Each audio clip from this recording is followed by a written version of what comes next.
So Gay says that I pronounced it correctly in the chat. Oh, good. Okay. Well, good morning, everyone. Welcome to the third and final session of Advanced Got Farm Records Now What? We are looking forward to this last session. Lamar Smith is going to present to us some more advanced topics about using Excel. We're going to talk about using comma-separated value files.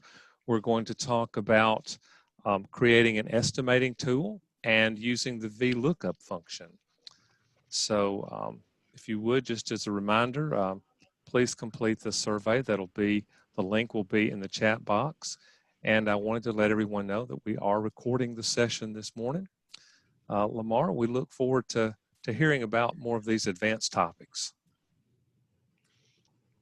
All right, well, thanks. I'm very appreciative of this group in particular, of the three groups that we've had, because y'all have given up a Saturday morning to be here, so that's nice. I appreciate it. And today's topics will be the most advanced that we cover, and you don't bother me if you interrupt me and ask a question. I like that, actually. It gives me some feedback and it lets me know what I need to cover maybe more thoroughly or a little differently. We want you to get this material. So today of all days, please don't be bashful and just come off of mute and interrupt me. So let me rearrange a few things on my screen. First thing I need to do is I need to share my screen. And then I want to move this over to my other monitor.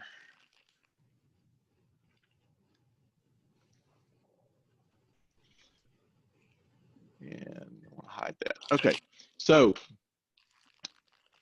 Excel is not a tool that produces data. Excel is a tool that you use data to interpret that data into solutions, further information based on that data. So Excel does not create data. Generally, what you're looking to do is you're looking to import data into Excel and then do some further analysis on it once you get it into the tool. So there's a number of ways that you can import data into Excel. We're going to cover one for sure, and if we have enough time at the end, we'll cover a second one that's very similar. So you got to go to some source. Sources that I frequently use, I can go to my bank and I can export checking information from my account. I can go to my credit union. I noticed a website that I was on the other day that had a lot of data that I was interested in, and they offered an export. There's a number of tools in my office where I work where we export data and we'll manipulate that data, not to change the data, but rather to do analysis on that data and make decisions based on the data that we're getting. So because you got lots of different tools and you're trying to get it all into Excel, there's a number of different ways that data will appear. We're going to talk about the most popular way that data will appear, and that's called a comma-separated value file. Years ago, this data would come in text files and it would be presented in a number of ways. But of late, mostly I see companies standardizing on CSV files, comma-separated value files. And I've got an example one that I'm going to open here. And I've purposely made this file end with the file extension TXT. So when you open a comma-separated value file, you always want to open it with Notepad or some other text editor, never Microsoft Word. Microsoft Word is a word processor, not a text editor. Microsoft Word will embed characters that you don't see, characters that control the font, whether it's bold, what typeface, what size, the margins, the page breaks, and that would be destructive to your format of your comma-separated value file. I use a third-party product an awful lot, and it's called Notepad++. It's a free download. You can Google it. If you find yourself doing an awful lot of looking at text files. I highly recommend Notepad++, just simply because of my use. But Microsoft Windows, it comes with Notepad. I'm right-clicking, open with Notepad. And here's an example comma-separated value file. I just made a little short one here so we can see it easily. There's the first row of this file is a header file. And I know that because it's giving me the descriptive terms for each value, each piece of information that it's providing.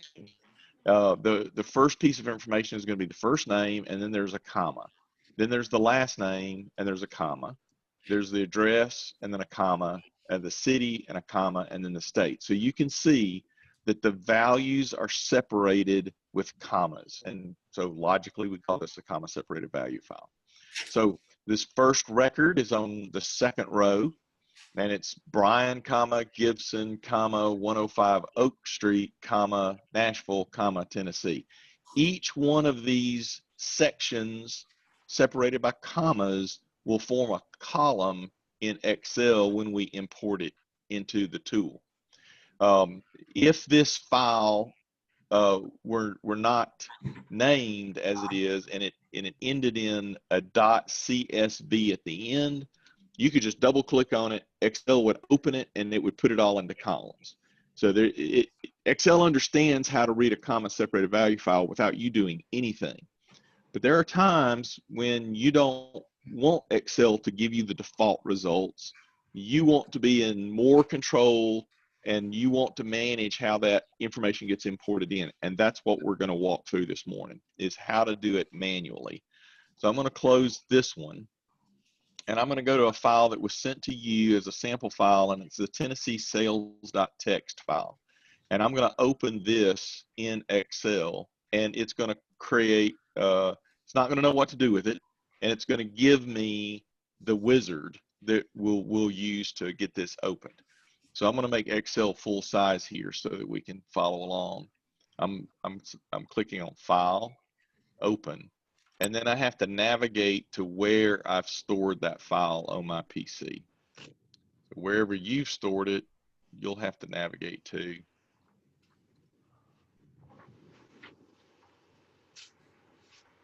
And here I am. I know that file is in this folder, but you'll see that it's not showing. And the reason why it's not showing is because Excel is filtering the list of things that it's presenting. It thinks I want to open an Excel file, so it defaults to all the different types of Excel files that it can read, and TXT is not one of them. So I'll drop this little box down, and then I can change it. I can change it to be a text file. It is right there. If I hit text files, then it'll read PRN files, TXT files, as well as comma separated value files. I'm just going to tell it I want all files. So now I can see all the files in the folder that I created. Clicking on the Tennessee sales.txt file, and I'm clicking open. So the first thing I'll get is step 1 of 3 for the text import wizard. The wizard will want me to qualify some information and help it understand what it needs to accomplish. So the first thing it asks me, is this a delimited file or is this a fixed width file? A fixed width file is the type of file where there's a designated number of spaces that no matter what the file, no matter what the value length is, like my name has 5 characters in Lamar. Hal has 3 characters. Well, it doesn't just use 3 for Hal and 5 for me. It uses whatever that dedicated width is for that field. We'll get into an example at the end of the class if we have time. That's just kind of an extra example where we use this. So we know it's delimited because it's delimited with a comma. We know that we want to start the import at row 1. I have a file that I get at my office that is comma separated value file, but the file has 3 rows of information at the top that I don't need. Every time I get it, the source of the data tells me 3 rows of information that's more pertinent to that source than it is to what my end result needs to be. It's things like the name of the tool that I got it from, the date that I requested the report, the parameters of how I queried the system to get the report. So it's 3 rows I don't need. And when I do that import, I always click this up to row 4 because that's where the headers start. In this case, we can see in this example down here that on row 1, my headers are occupying row 1, and my first row of data is on row 2. So I do want this to import on row 1. And I know that I have a header row because I can see it right here in the first few rows. It's presented as an example. So I'm going to click my data has headers. And so we're ready to go to step 2, and we sit next. Now Excel wants me to tell it what kind of delimiter is in use. Remember I told you that several years ago, systems were not as standardized on comma separated value files as they are now, and there were many ways or many delimiters that were used in those exports. A tab, a semicolon, here's a comma, that's the one we're going to use, even a space. There's a popular one that at least in my world, and it's called the pipe. It's above your enter key on your keyboard. You'll see a backslant key, and on the same key as the backslant, you have to hold the shift down. You get a vertical line. That's called a pipe. Your keyboard may have it illustrated so that there's a little gap in the vertical line. That's fine. When you type it, it'll usually just make it one solid straight line up and down. That was a common character to use as a delimiter because you just don't see it in many text files, in many street addresses or data sets. It's just a very unusual character, and so it was popular to use at one time. So we're going to go back to the comma. This is the delimiter that's in use, and we're ready to click on next. Something went wrong, and I don't know what it was. Let me go back. It didn't delimit my file. Comma. It's still not delimiting my file. So this is what happens when Excel just doesn't work for you. This is what happens when you import the data without any delimiters. It just all dumps it in one column, and that's totally wrong. So let me start over, and I want to see why Excel's not cooperating with me this morning. Maybe it hasn't had enough coffee. All right, that's the delimited file. My text has headers. There we go. It's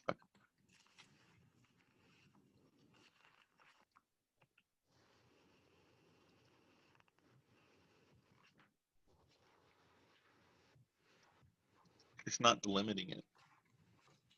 It should delimit. Okay, I'm gonna try to see if I can do a workaround.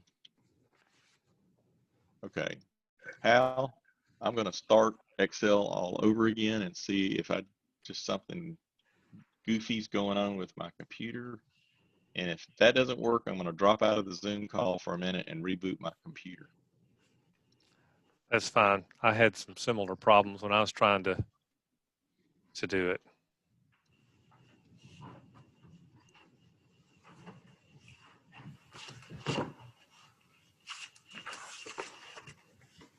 You know, I make my living in computers, and computers are great. Yeah. Until they're not. Exactly. Well, while Lamar's trying to do that, I think he mentioned this as we introed it, but this is very useful if you've got like you're using Square, where you have a comma separated value file and you want to download this or import it into Excel and then be able to use it. So there's a lot of applications for these comma separated value files. All right, Hal, I'll be right back. Okay.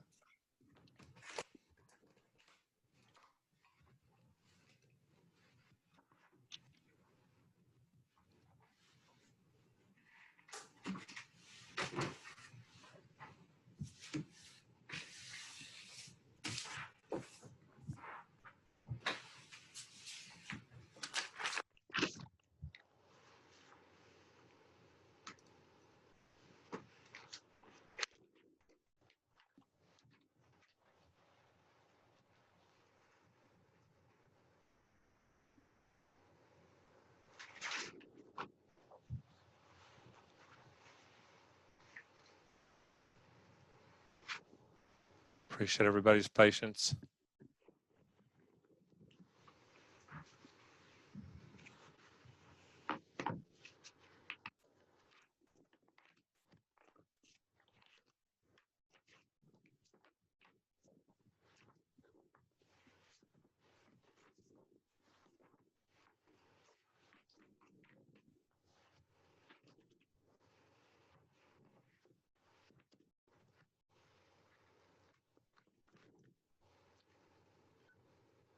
I was on step 1, delimited, row 1, my data has headers, and when I click next and I choose comma, now it works.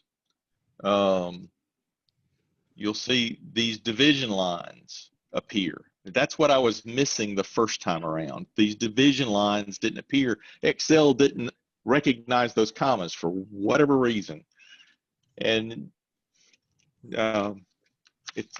that's what happens. So Technical difficulties. yeah, if you run into that, I've been in tech support for about 37 years. The best thing to do is reboot the computer and try again. So that's what I did, and we're good to go here. So picking up, I've checked comma, I see the division lines, and Excel is dividing this into columns based on where those commas were located. So when I hit next, it now is giving me one last step that would be to define what the source data, how it appears in the source. Well, in our case, everything is general. That's fine. It works just great. We'll might have some time at the end. I'll talk about this date, but everything's going to be imported as a general format. You can change which column you're thinking about by clicking on the header at the top of the import. So I'm going to click finish, and here's all the rows of data. This has just in a header row and 5,000 rows of data. So there's 5,001 rows in this spreadsheet. And you'll notice some things that's happening right away based on some of our previous conversations. I've got a column that's too narrow and I can't see the values. I've got a column that went into scientific notation. We know what to do about that. We've got some columns that they're just a number. It's not formatted into a dollar amount. So fixing some of these things, one of the things we talked about was expanding the columns, and we can do that by double clicking on the right hand side of a column, and it will force it to be wide enough for us to see every value. Another trick is to highlight every column in the array of data and then just double click the furthest right hand side at the top, and it will do all the columns. And so now we can see the dates, we can see the order ID. It's not in scientific notation anymore. We can't tell what these numbers are, and we'll work on that in just a minute. One of the things I want to show you about such a long table is as I roll up, I lose my headers. I can't see the header row anymore because, well, I scrolled down. And now I don't know what these numbers represent any longer. There's a way to freeze this row at the top so that it will always be there. And the way we do it is we click right where we want the data to not be frozen. We want this to be frozen, so I'm clicking one cell below it. Then I'm going to go over to view, and there's a choice that says freeze panels. And if I click on the freeze panel option, I don't know if you can see it on Zoom or not, but there's a little bit darker division line in between the first row and the second row. Now when I scroll up, the header will always be there. I can take that off by just clicking on freeze panes and then unfreeze panes, and it's been removed. I can also freeze columns as I would like to on the left-hand side should my data be very wide and I can't see across my screen. So I'm going to freeze both the top row and the left column at the same time. And I'll do that by clicking in B2 because that's the corner of where I want the freeze to start. So I want this to be frozen in A, and I want row 1 to be frozen. So by clicking in B2, I'm indicating the corner of the freeze. And then I go into freeze panels. Now, as I scroll up, I keep my header, and as if I was to scroll to the right, I keep my first column. Again, that would be if I had a really wide set of data. So I'm going to unfreeze that. There's also a couple of shortcut buttons that you can just say, okay, I want the top row frozen, because that's a fairly standard request. There's also a freeze the first column button. All right, so now that we have this frozen and I can scroll and work with my data a little bit better, we know that the price and the total revenue, those are both dollar amounts. So I'm going to hold the control key down and click on I. So I've selected G and I. Back on the home ribbon, I'm going to change this to currency. I might just expand that just a little bit, make it a little easier to read. Units sold, price, and revenue. That looks a lot better. So I can now scroll through this data. But the data is in just a random order. It came in the order that the tool that provided it to me chose to give it. And so I've got customer names that are just in random order. The products are in random order. Even the dates are in random order. And if I want to use this for analytical purposes, it'd be really great if I could filter it on the fly and be able to just choose in different ways what I'm interested in knowing to get that analysis. So here's how we filter the data. We're going to highlight this header row, and then I'm on the Home tab. Over here on the far right-hand side, there's a button, Sort and Filter. I'm dropping this down, and I'm going to choose Filter.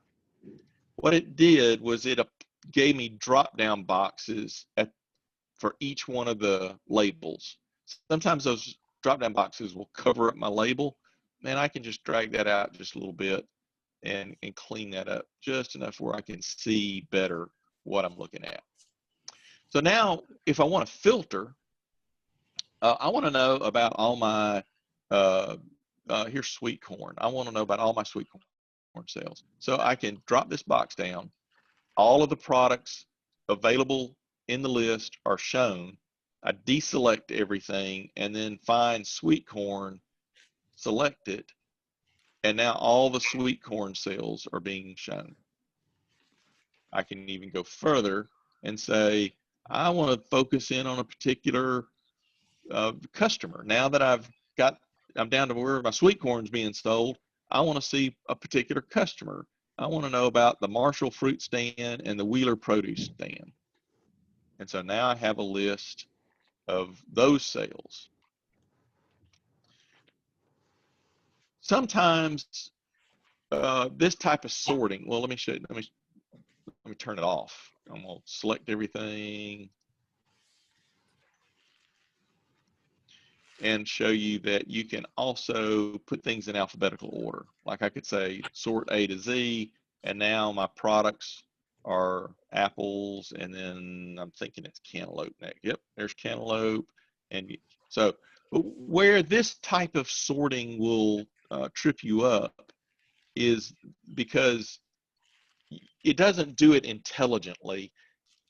If you try to alphabetically sort on 2 columns, what you'd really want to have is the first column of choice to be alphabetically sorted, and then within that sort, the next category to be alphabetically sorted.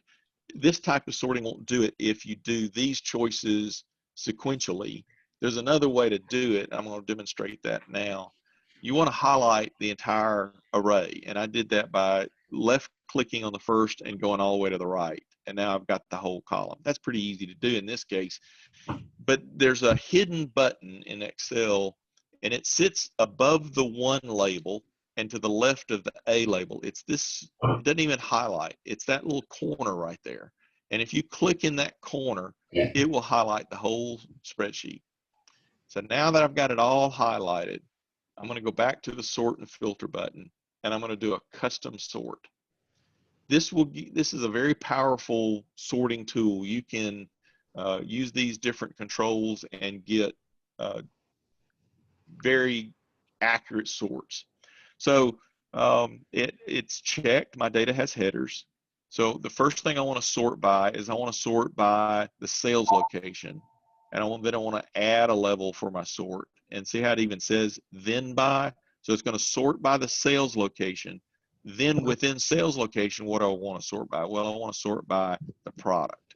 And when I do this, now I get Durbin's Fruit Stand is my first customer.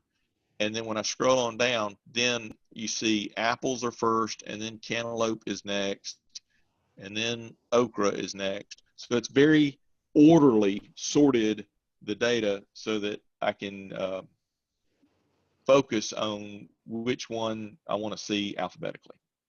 So custom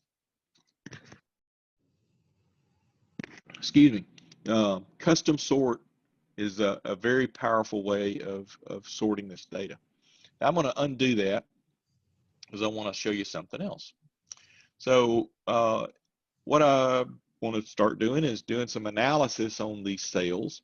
So I want to go to the very bottom of this spreadsheet. Now I could scroll, I could use page down, but that's hard to get to the bottom. A quick way to get to the bottom is to hold the control key down and hit the end key on your keyboard, and it'll take you right straight to the bottom. What I want is I want total revenue to be summed. So we know how to do a sum function. We've done this several times before. In cell I-5003, I've got that as the active cell. I click auto sum. We see the marching ants go around the column. That's what I'm wanting. When I check my listing here, it says I'm going from I2, which that makes sense because I1 is my header, I2 colon, so that's the 2, I2, all the way through 5002. Well, that's one cell more than I really want, so I'm going to manually edit that and change that to a 1 and hit enter. And so now there's my total, $1,084,700 some odd dollars. So now what happens when I sort? If I choose peaches, I want to know what about my peaches sales. Well, it sorted the list, but it still shows a total of $1,084,700 some odd dollars. So what's happening is the sum function does not exclude the hidden rows.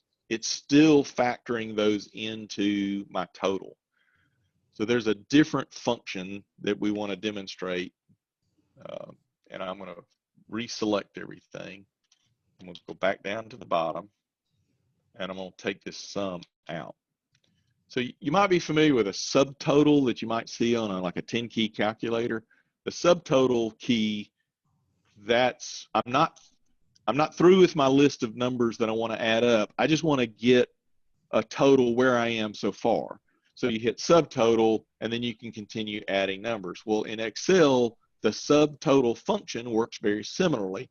It gives you a filtered total because you're saying don't consider all the values that it's going to be in my true total. So the subtotal function works like this. You hit equal subtotal. See, you see it, it's already popped up. So it's trying to help me out here. I'm going to finish typing it in, open parenthesis. And then subtotal has a number of different types of actions that it will perform on that filtered list. It would average a filtered list or count a filtered list, give you the min, the max. I want a sum. So here's the sum choice, and you'll notice there's a numerical value assigned to each one of these tasks. 9 is the numerical value that represents sum in the subtotal function. So when I double click it, it puts a 9 in my function. That tells the subtotal that I want to do a sum. So now I do a comma, and now the help screen is telling me list all the reference numbers, list all the references, the cells that you want to sum. So I could highlight them and it would populate them in. but that would be hard to scroll all the way up and down. So I know that it's I2 through 5001. So I'm keyboarding that number into the function. And now I'm just going to give it a closed parenthesis and hit enter.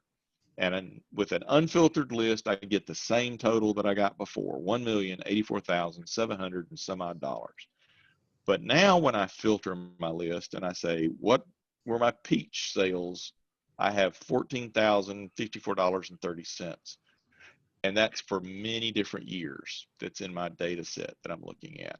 I could filter it further and say, I want to know which fruit stands. I got another fruit stand right there. I had 7,347.60. So now I've got this to consider.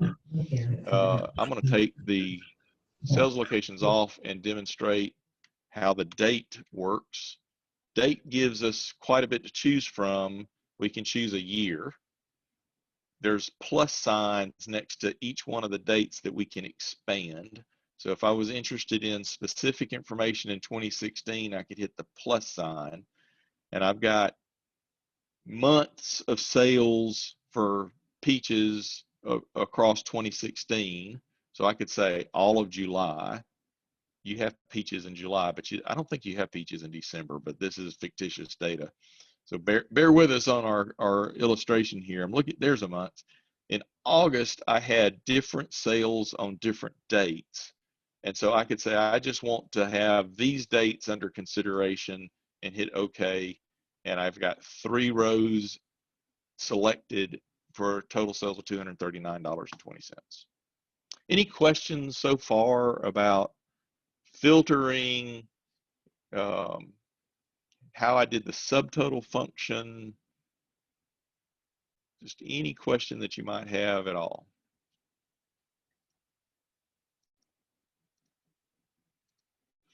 All right, I'm going back to an unfiltered list.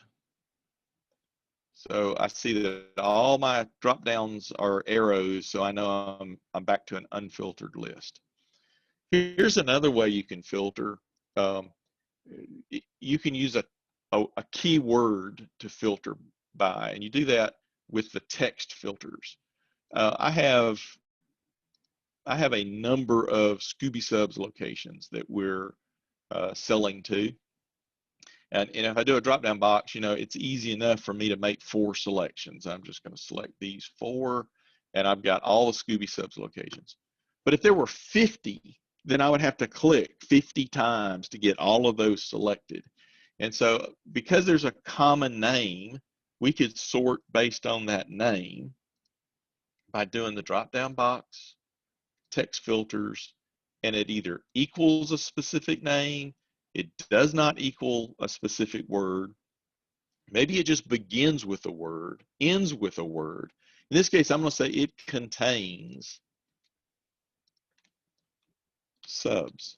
Maybe we've got Scooby subs and we've got some other kind of subs. And just by getting subs, we would get all of the sub shops that we sell to. So by doing this, now I have all of the different sub shops, and I can see that I'm selling tomatoes and peppers to these different sub shops. And if I do a control end, I can go to the bottom, and across all of these years of sales, I've got almost $165,000 worth of sales. So that's text sorting. There's also a clear filter choice. So if you've got something filtered, like I've got apples and cantaloupes and okra, and then I come back, I can clear the filter with this button.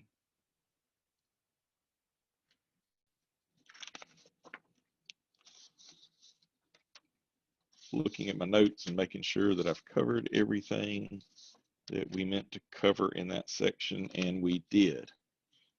Any questions about this? All right, I'm going to go to an estimating tool. We sent this out to you. It's called the Tomato Planner. That's a different spreadsheet. I'm going to close this spreadsheet. And open, and I'm going to open the tomato planner.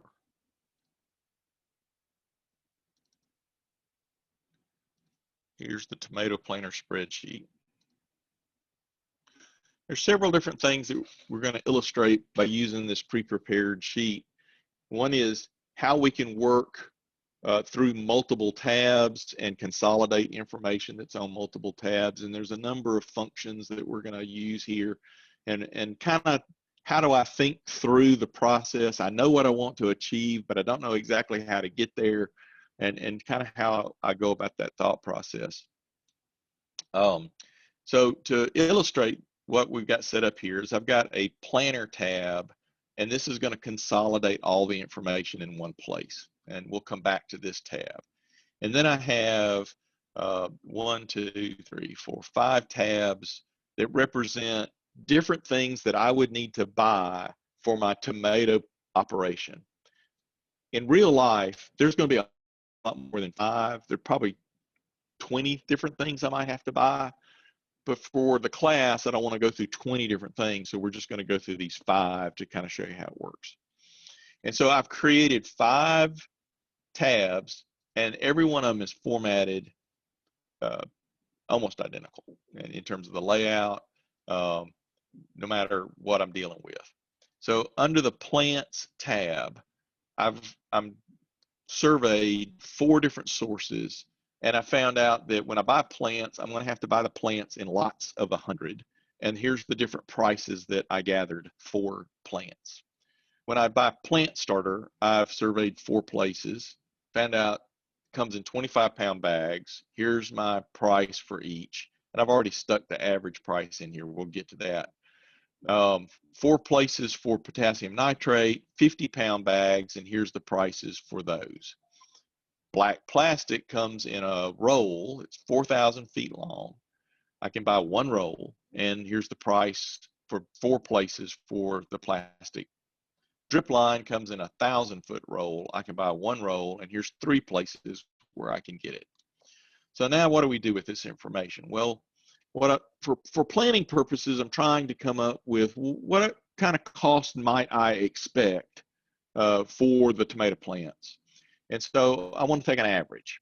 Well, we know how to do that because we did this in a previous class. And the average function is equals average, open parenthesis, and then just give it the rows that need to be considered, and you close the parentheses so the average function is complete, and I hit enter. So my average price is $46.71 for the 4 places that I chose. And I've already done that for the other tabs. The same function is listed in each place. All right. So I'm going to show you another way I thought about doing the average, and I want to kind of walk through my thought process so that you can see how I would develop a rather complex series of functions. We can do something called nesting functions. If you've ever seen these little dolls, it starts with this little bitty wooden doll, and that wooden doll goes inside a small doll, and then it caps off, and then there's a slightly larger one, and that one goes inside this, and you can have a series that might have 8 little wooden dolls, and they're very popular in the Russian culture. They're called Russian nesting dolls. And so if you can conceptualize that, that's what we're going to do with functions. We're going to put a function inside a function inside a function. And so we can build out very complex processes by nesting functions. All right, so having explained nesting functions, let me tell you what I was thinking about in terms of doing an average.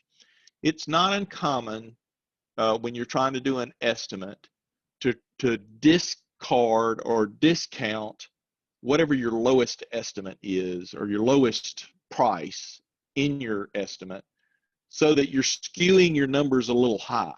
For planning purposes, I want to be a little high on my costs. I don't want to be a little low in my costs. It's always better to come in a little under budget, right? So how do I throw away the lowest value in this series of information that I selected? Well, the first thing I need to do is identify Which one is the lowest? Well, I found out that there's a function for that. That function is min. And I'll mention this now, that if you ever think, you know, I think Excel might help me with this, but I don't know what the function is. How do I get the function? Well, just go to Google. And in Google, type Excel : and then in plain language, type out what you're trying to accomplish. I want to find the lowest number in a series of numbers. Hit enter, and I bet you'll get 10 to 100 different places that will tell you how to find that lowest number. There's just a number of websites that's all they do is help people with Excel. So I happen to know from previous experience that the min function will give us that lowest value. So I've typed it in, equal min, open parenthesis, name the array that I want to be considered. I close that parenthesis. Sure enough, it found the 4195. So now I know how to find the lowest value. What do I do with it? Well, I want to get an average without that. So how would I do that if I was doing that on paper? Well, I would add up all of the numbers in my series and subtract that from it. All right, well, let's do that with a nested function. I'm going to click just between the equal and the min so that I can insert a function right before this. And that add up all the numbers, I know how to do that. It's sum, open parenthesis, select, well, once I messed it up, now my Excel's fussing at me. All right, I need an open parenthesis. That's what I think I messed up on. So now I select the numbers that I need added up, close parenthesis, give it a minus sign because now I want, excuse me, I want you to subtract whatever number you find to be the lowest. So now when I hit enter, I get a new total without that minimum value, but I want an average.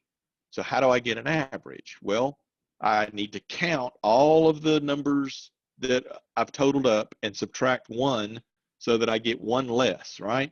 Because I don't want to divide by 4, I want to divide by 3. So I want Excel to figure out what that is. So I'm going to build out this a little further. Now, the first thing I'm going to do is I'm going to put parentheses around this first function because I want that to stand alone in terms of what it performs. Now I want to divide, and I want to divide by count, open parentheses, count how many cells are in this array, close parentheses, -1. And then I'm going to put parentheses around that second nested function. So I'm going to add up here sum. I'm going to add up all of the values. I'm going to subtract the one that's the lowest. And then I'm going to divide by the number of values in the series less 1. And when I hit enter, I get a new average, 4830, which is slightly higher than the 4671. And that's what I want. I want to estimate a little high.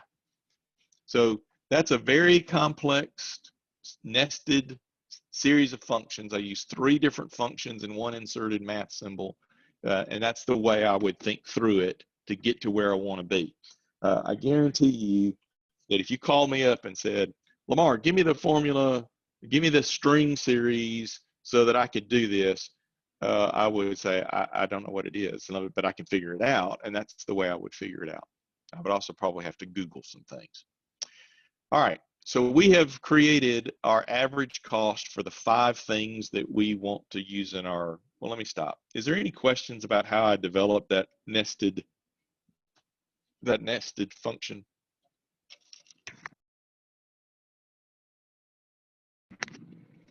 All right. So we're now going to go back to our planner tab where we're going to utilize the 5 tabs that are our estimates, our average costs. So how would I utilize this? Well, I want to estimate my costs for planting tomatoes. Well, I figure in talking with the people about the products that I would need to buy, a lot of those merchants told me that I would need to distribute the products on the ground in pounds per square feet. So I need to calculate square feet. I know that my plants, I know how far apart I want to plant the plants. And so how many plants that I need would be dependent on that physical spacing that I'm going to put in use. So a couple of things that I know that I need is I need to know the row length. How many feet are going to be in a row of tomatoes, and I'm picked 400. How many rows will there be? I've got enough land that I can do 6 400-foot rows. How far apart will the rows be? Those rows will be 36 inches apart. And then how far apart will the tomato plants be in each row? I'm going to put them 18 inches apart. So to calculate the square footage, I would need to do some math here. And so I'm going to start by, and I want this to be something that I can do what if analysis with. So I don't want to hard key any of these numbers. I want to be able to change them on the fly. So I want to start with the row length, and I multiply that times how many rows. And let me put parentheses around, I'll put parentheses around that calculation. And then I want to multiply, I'm sorry, I got hasty with my parentheses. I'm too early on my parentheses. I need another multiplication. I need to multiply the feet times the rows times the distance between the rows divided by 12, right? So I'm going to put a open parentheses, the distance between the rows divided by 12 inches in a foot. I'm going to hit enter. I get 7,200 square feet. So knowing this, I can do some calculations on how much plant starter and how much potassium nitrate I'll need. And we'll talk about some of that a little further down. Any questions about how I did this? And you'll notice a little note is jumping up there, and that's my embedded notes to myself so I don't forget what I'm doing, even though I forgot what I was doing last Thursday night. Hal had to remind me. But the way you put a note in, and I'll do one right over here, is you right click and you come down to new note, and you'll get this little, looks like a little post-it note that pops up. You can take your name out if you don't want your name to be in there. New note. You can highlight it, hit Control B, and it won't be in print and in bold. You can adjust the size of that note, and it puts that little red flag in the cell. And when you hover over it, then that little pop-up will appear. That's really handy to embed a label in a cell, maybe remind yourself why you did that in the first place. And that's why I've put these little red flags in all of these. You can delete a note by just right clicking and come down to delete a note, or you can edit that note, put additional information or change the information in. All right. So knowing the square footage and knowing all of this information about how I'm going to plan on going forward with my tomato project, I want to calculate how many tomato plants I need. So, well, I want to put them 18 inches apart, and I got 400 feet, 6 rows. So what do? So I'm going to start by saying the row length is 400 feet and 6 rows, and they're going to be 18 inches apart. So I need to convert this from feet to inches so I have a common measurement. So I'm going to put parentheses. This error, by the way, occurs when I do a parenthesis and there's not an open parenthesis. So I just say no. I want to do my own correction. So I want to multiply. Now I know the total number of feet, and I divide this. I'm sorry, I multiply this by 12. and then divide this by the number of inches. And I'm going to put some parentheses around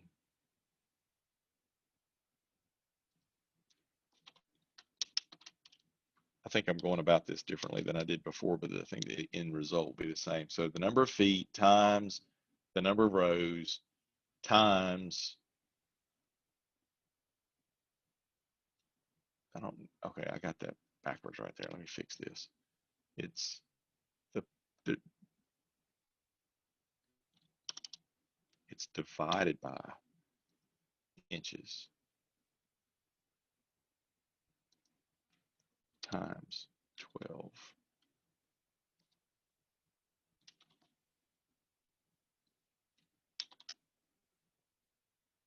Feet times number of rows times 12 divided by inches. That should give us the right calculation.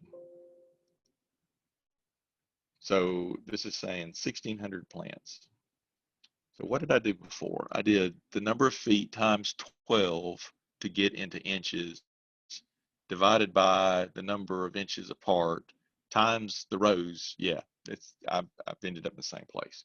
All right, so this is telling me that I need 1,600 plants for the area that I'm planting. Now, in some cases, you know, I've done the same thing here with the plant starter. It's 1,000, I need so many pounds per 1,000 square feet. Well, I happen to know that it's 3 pounds per 1,000 square feet. So I've taken B6, which is the total number of square feet, and I've divided that by 1,000, and then I've multiplied it by 3, and I get a fractional amount. Well, I can't buy a fractional amount. I have to buy 25 pounds at a time. So I'm going to do this with the tomato plants. The tomato plants comes out pretty easy. I think I can change this and make it an odd. Yeah. So there's an odd amount. And so if to do this, how many plants would how many lots of 100 would I need? I'm going to use a function called round up. So the way I would do that is to start with the round up function, tell it I want to round this number up, and I divide it by the number of plants that are in a lot, and I give it a comma, and I tell it 0. I don't want any decimal places at all in this calculation.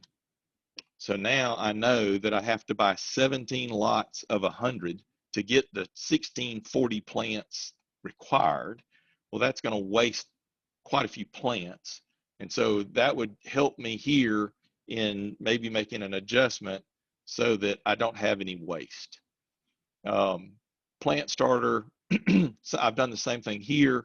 I've got a function that says round up B14, which is how many pounds of plant starter would be required within 25-pound bags. So what you'll notice is I've gone to the plant starter page to get that, that value. Let me show you how that's done, and I'll do it with the average cost of cell right here. So I want to go to the plants tab and get the average cost that we determined and have it placed right in this cell so that we can do a total average cost by doing the multiplication between the purchase quantity and the average cost that we figured out. So to get that number off of a different tab, we start with an equal sign, click on the tab where the information is located, click on the value that we're trying to bring back, and then hit enter. So now it's bringing that value back. Now all I have to do here is just the simple multiplication between the purchase quantity, the average cost, and I get the total average cost that I can expect in my planning. Let me go over this again about the getting information from another tab because it can trip you up. I'm going to take this out. Equals, click on the tab, and then click on the cell that's of interest. if you click back to the planner tab, it's going to mess you up because Excel doesn't know which tab you want to get from because you've clicked back and forth. See, you'll notice here in my formula, I'm now back into the planner tab in the formula that's being called. So I want to get this from the plants tab, and it's best just don't leave this tab. Just click on enter here and bring it back, and it'll jump back to where you were in your active cell. If you need to add multiple tabs together, then you may have to build that formula in pieces, and I'll show you how to do that. Equals, I want to click on the plant tab, and I'm going to get this average and then hit here in the formula. Give it the punctuation that you need, like plus, and then I want to go to another tab to get this other value. I'm sorry, I didn't get plus in plus. There we go. I'm in the wrong place. I did that all wrong. I glanced up there and misread what was on the screen. So let me do that one more time. There we go. So it's plants C1 plus plant starter C1. Now when I hit equals, it adds those two together. That's not what we want, but I wanted to show you how to get the number that you want when you got multiple tabs involved. Okay, any questions about going to another tab to get a value and bringing it back to the tab that we're working in?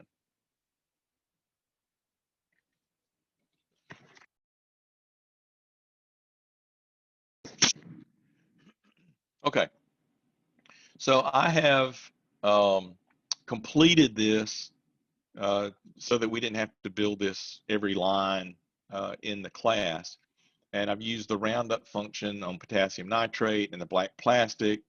I've currently, I know I need 2,400 feet of black plastic, but to get that, I have to buy one roll because it's 4,000 feet. Same thing with the drip line. I've got to buy 3 because it comes in a 1,000-foot roll. So that's going to give me 3,000 feet of drip line. So you can now play. I'm sorry. Yeah. I think you've got 7,200 square feet now. Do you need to adjust that in B16?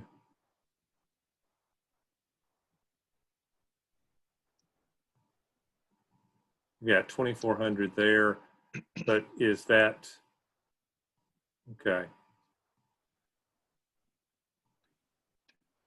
So it's 4,000 feet.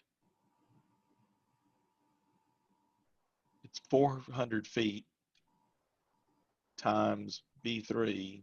Yeah, okay. You're right. So that's the total feet required, the linear footage required. You've got it. Right? It's right. Sorry. No, that's okay. I'm glad you checking me. I'm talking.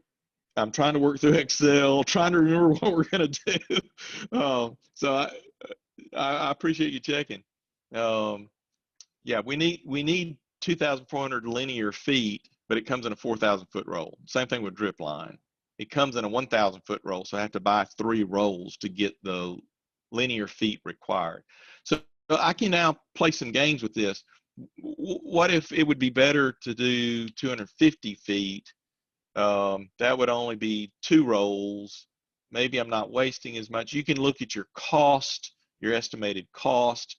Is that within my budget that I can afford to spend?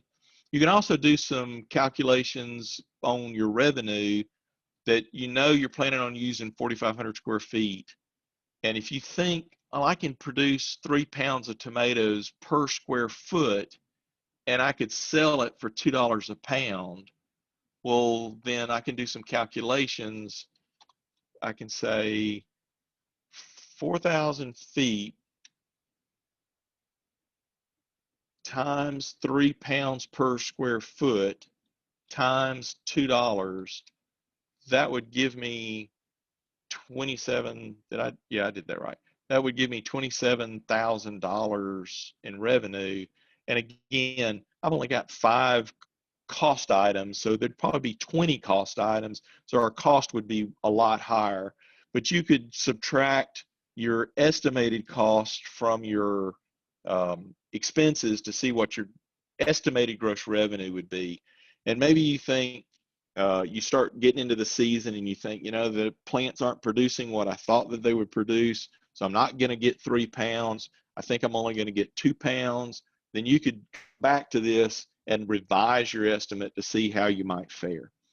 Any questions about how we utilized the Excel features to come up with this planner?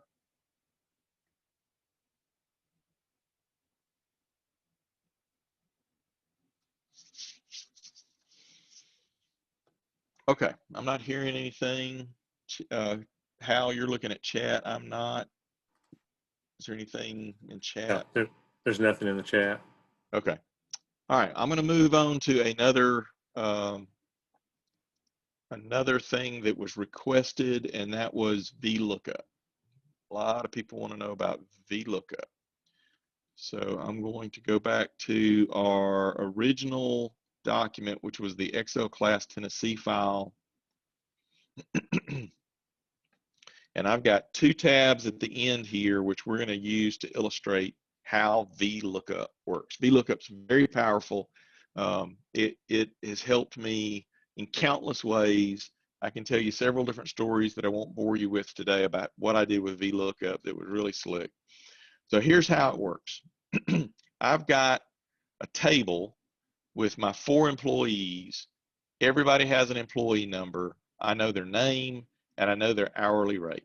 All right, what I want to list what their gross pay would be. We're not going to do deduction calculations. That's beyond the scope of what I'm trying to accomplish here. So how would I get their name and their rate brought into this sheet so I don't have to go look it up manually every time? Well, that's where Vlookup comes in. So if on 8/20, let's give it a different date so it's easy to, 8/15/20, employee 102 worked 8 hours. That's the variable information. What's not variable is employee 102's name and his rate of pay. So I want to go look that up, populate that information here on these 2 cells, and then be able to calculate their pay. Well, I'm going to do the rate first because it's the easier illustration, and then we'll get to a more complex illustration. So here's how we get the rate. I'm going to go over to my data tab. The first thing I want to do is I want to name this array. I'm going to name it because it makes it so much easier to tell Excel where to go look to fetch the data. Now, this array consists of A1, cell A1, through cell D5, and you can certainly name that array manually each and every time. But if you do it once by name, you'll never have to name it again. And the way you name it is you highlight it. I'm left clicking and dragging down to the bottom. And then this name box, I'm going to give it a name, EMP. Just something short. The employee list is what I'm thinking is the reason why I call it that. So EMP for the employee list. Hit enter, and now if I use this drop-down box, it's listed as a named array. Click on it, and it will go back and illustrate for me what that array name is, or that array area is. All right, some things that I need to know, and you can always go back and look, but if you just remember it, it helps. I know the first name is in the 2nd column of this array. The last name is in the 3rd column. The hourly rate is in the 4th column. So it's the 4th column is what I want to pull back. I want to look up the employee number and bring back the information that's in the 4th column. So over on my tab, here in the rate cell, that's the active cell, I'm going to type the formula, the function, equals Vlookup, open parentheses, and then the help will walk you through setting it up. Lookup value. What value do you want Excel to look up? I want it to look up the employee number that's in B2. Then a comma. table array.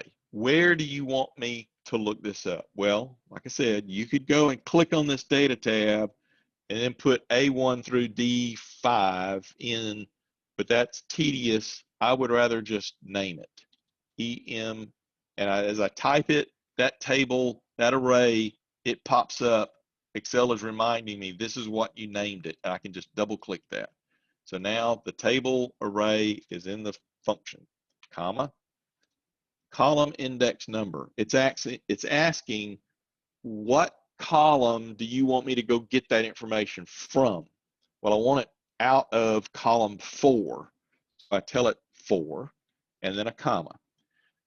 Now this is not intuitive to me. I would have figured it would be the other way around, but that's not the way the people that wrote Excel wanted it. So if you tell it true, you're going to get an approximate match. And there's maybe less than 10% of the time that I've ever used VLOOKUP, that was handy for me. But usually I want an exact match. So you have to give it the word false in this last field. False means exact match. And the way I remember that is I don't. The way I remember it is it pops up on the screen every time I use it and I go, okay, which one do I want? I want exact match, and I double click on it. Close parenthesis, and now I hit enter, and sure enough, it is pulled back $11 for employee 102. If I change this to 101, it's going to change it to $12.50 because that's the rate for employee 101. Any questions about how VLOOKUP went and pulled that information off of another tab?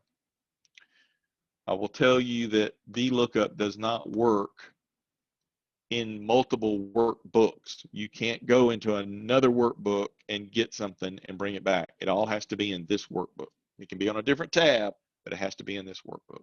Any questions? All right.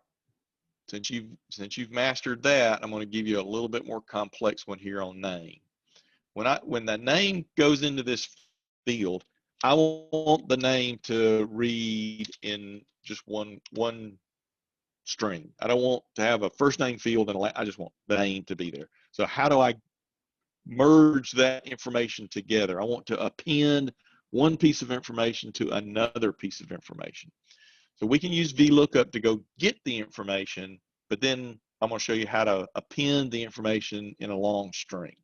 So we know how to use VLOOKUP, but we're going to type this in to go get the first name.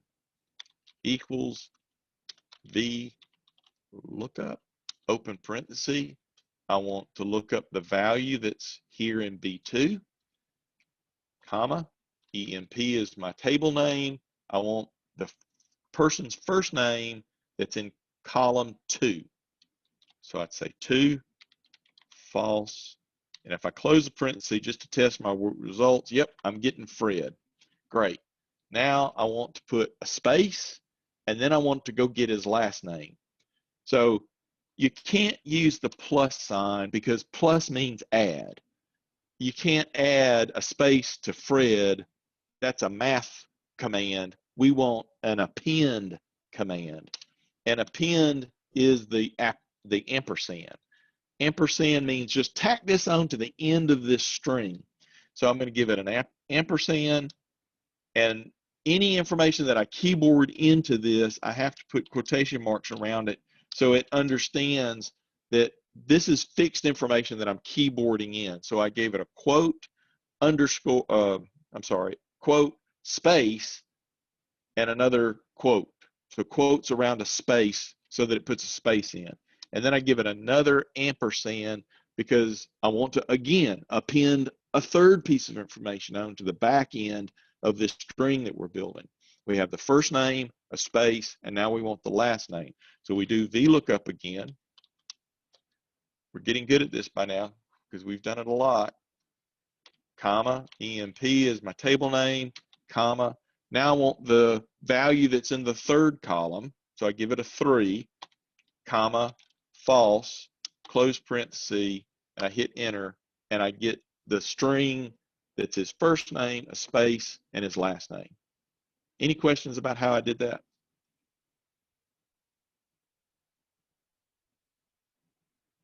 So now we get to just calculate the pay.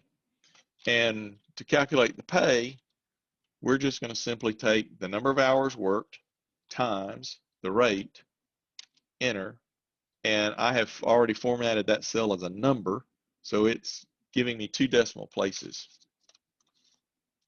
So these first 3 columns, that's the fixed information that I will key in each time, and these 3 are my calculated columns, which will just auto-populate for me. So I'm highlighting all 3 cells, grabbing that drop-down handle so I can pull this down because I'm going to be putting all my employees in. When I do that, you'll notice that I get an error message. I'm getting an NA. Well, the reason why it gives it an NA, not applicable, is it doesn't know what to do. There's nothing in B3 for it to act on, so nothing happens. So on 8/15, you know, we did our pay, and now we want to do another pay cycle. So I give it a date, 101, 5 hours, 9/15/20, and you know, oops, I mistyped my date. I know this date's going to appear several times, so I could just copy and paste it down, couldn't I? And then 102, he worked 9 hours, and 103 worked 10 hours, and 104 worked 15 hours. And so I'm getting my gross pay calculations very quickly by just putting in the employee number and the number of hours worked.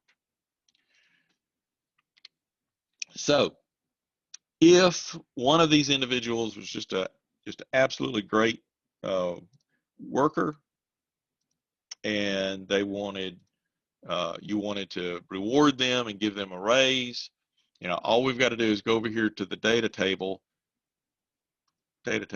and we can update that person's pay. Now, this is where I want to warn you that it's going to update all the pay.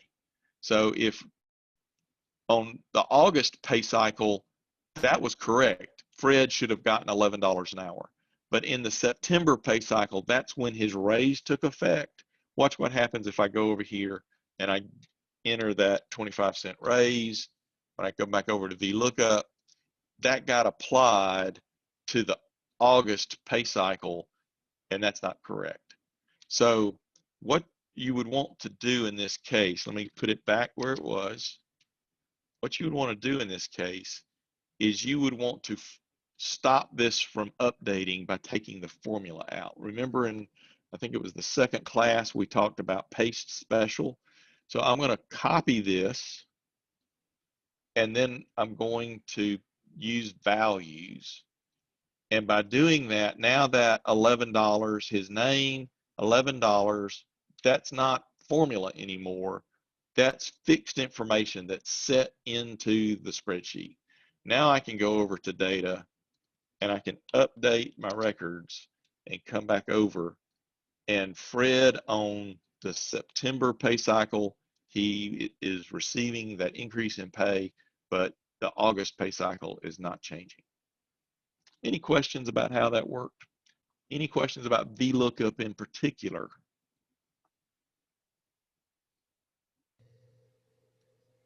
Hello, this is Amy. I'm sorry, if somebody was saying something, it was pretty faint and I didn't get it. Yes, I had a question on the table array. Okay. You named it EMP. Can you review that again? Sure. And you can name it anything you want.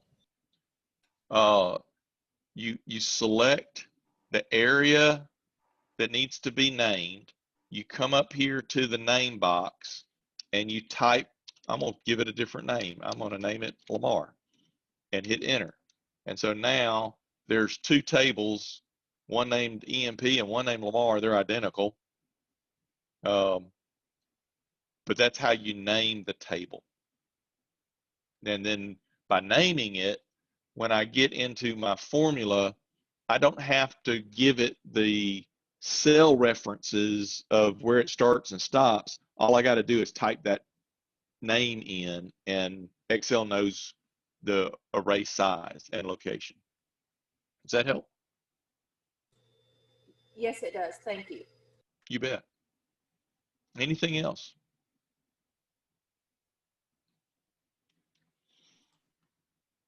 And Okay. we'll stay with everyone as long as we need to today. Please don't shy from asking questions, so that we want to make sure you understand it. Yeah, we had a little technology snag earlier, so you know I'm not rushing off. We got plenty of time for me. I know you may have other obligations, but I'm not rushing off. If you don't have any questions, I'm going to show you another illustration.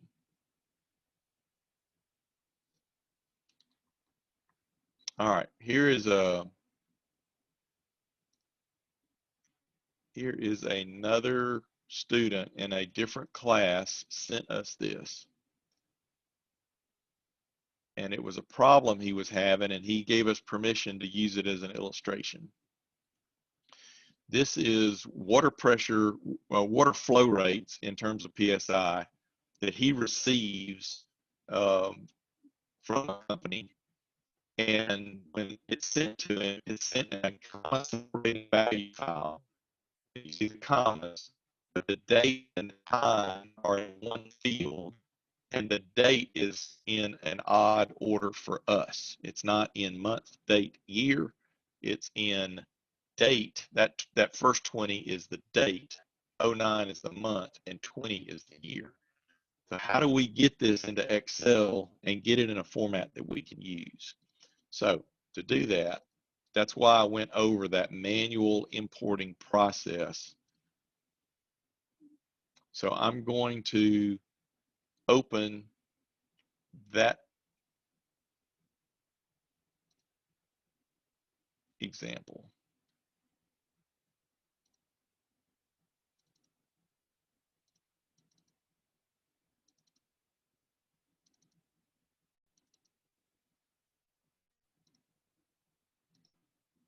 So it's this one right here. I say open, and it comes in, and here's that import wizard we saw at the beginning of the class. Normally, because it's a comma separated value file, I would be checking delimited. But because we have this unusual problem, I'm going to tell it I want to use fixed width. I want to import starting on the first row, and my data has headers. So now, because I selected fixed width, Excel is saying, all right, make sure that I'm dividing this accurately, and it's not. It did do a good job on the date. You'll notice that I have a vertical line at the end of the date, even though the date's not formatted the way I want it. It's chopping off my label, but I don't care. I'll fix the label row later. I'm more concerned about my data and where those division lines fall. This division line is not where I want it. I want it to be right after the time. So I'm left clicking on that division line and dragging it to the place that I need it, right before that comma. So now I have a date column, a time column, and then this division line I'm going to bring over just after this comma to get the water pressure number to stand alone. This information in the middle that gives me the time zone information, I don't even need it, but it's there, so I've got to import it in, and then I can deal with that later. So now I've got 3 columns the way I want them. I'm going to hit next. This is where this column data format can work for you. What it's asking is, tell me what the format is of the data that I'm looking at, the source data. And this source data, that format, I need to define what that format is. So I'm going to say it's a date. And in the drop-down box, I'm going to tell it it is in date, month, year order. This is the choice that I want. There are other choices if it's in some other format, but I need date, month, year. So now this column will import correctly. Time, I don't have a time choice, but I can deal with that when I get into the spreadsheet. Everything else, I'm just going to leave general, and I'm going to hit finish. and it has imported the spreadsheet. I need to spread these out just a little bit so we can see them. So you see my date has been corrected. I'm now looking at September the 20th, 2020. I've got a time. Matter of fact, let me fix my labels. Here's the date. Here's the time. This time zone column, I don't even care about it. I'm going to delete it with a destructive delete. And this is my flow pressure. So now I've got data that I can work with. And he can chart this, he can compare it, lots of different things that he's now able to do with it because we fixed that date. Does that make sense for everybody? It's why we showed you how to use the import wizard and don't necessarily take Excel's default stab at it.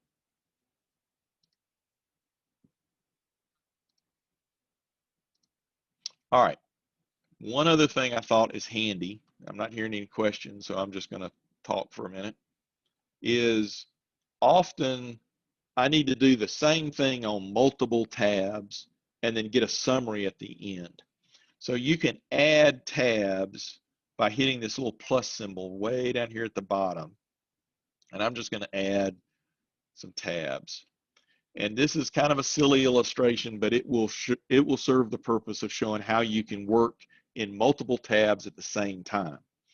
So if there were 4 people, Hal, Terry, Lamar, and Lisa, and we were all going to go get lunch.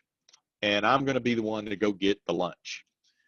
So I want to create a list of what I'm going to have to go get, and I want to know what everybody's getting. So I'm going to first select all of these tabs, and I'm doing that by holding the Shift key down and clicking the last sheet. Oh, I'm sorry, I got ahead of myself. Let me back up. This first tab I'm going to name, I got to get to where I can name it. Double clicking on the tab name, I'm going to name this Total, and then I'm going to name this Hal, and then I'm going to name this Terry, name this Lamar, and name this Lisa. Now I'm going to select all these tabs. I've selected the first one, I'm holding the Shift key down, and I've selected the last one. First thing I'm going to do is I'm going to make this just a little bit wider so that I've got just a little bit of space to work in.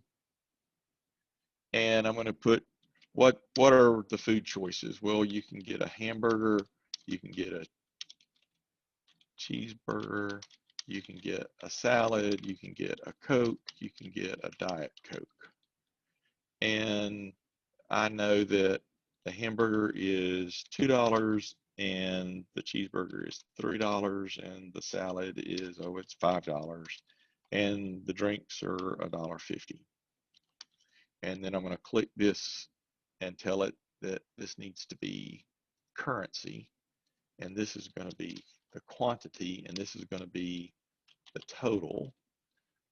And I want a formula that says take the dollar amount times the quantity, and then I'm going to copy this all the way down. And right here, I want a total that's the sum of all of the dollar amounts that are chosen. So I'm going to tell it sum, give it this. I'm using a lot of the different things that we've already talked about in class. And so there we have our worksheet. If I now check on Hal's tab contains everything that I've populated. Terry's tab has everything that I put in, Lamar and Lisa. I did all 5 tabs at the same time. Now, when Hal gives me his order, he wants a hamburger and he wants a Coke. And then Terry wants a cheeseburger and a Coke. And Lamar wants a hamburger and a Diet Coke. And Lisa wants a salad and a Diet Coke. You know, I should have fixed this column, made it a currency field. I didn't do that. I can do that really quick by highlighting everything, clicking here and going to currency. And then going back to the tabs. So Lisa is going to owe $650. Lamar's going to owe $350. Terry owes $450. Hal owes $350. And when I look at my total page, it's not totaled. But it only needs to get the quantities that are in each of these tabs. So it's going to sum not across or down the page, it's going to sum on the z-axis through the pages, right? So we start with sum, open parenthesis, and then I click on the first tab that I want to sum, shift and hold the last tab that I want to sum, and then I click on the cell that I want to sum, and I need to close this parenthesis and hit enter. So now when I go back to the total tab, it has summed the Hal tab through the Lisa tab, the C3 cell in each case. I can just simply drag this down and it's given me my totals. I need $18 to go get the food, and I know what the total order looks like, and I know what each person is receiving. So by selecting multiple tabs, you can get a lot of work done really quick if all of your data is common, if you have the same format across every tab. Just a bonus tip that we threw in. Any questions? Any questions about anything that we've covered on any of these 3 sessions?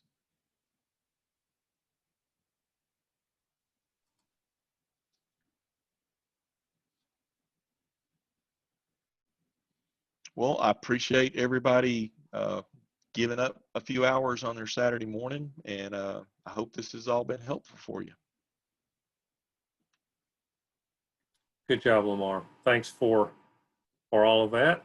You did a really good job with this, and we appreciate very much you presenting this information. So again, if any of you have any questions or anything, you want to unmute your mic, let us know.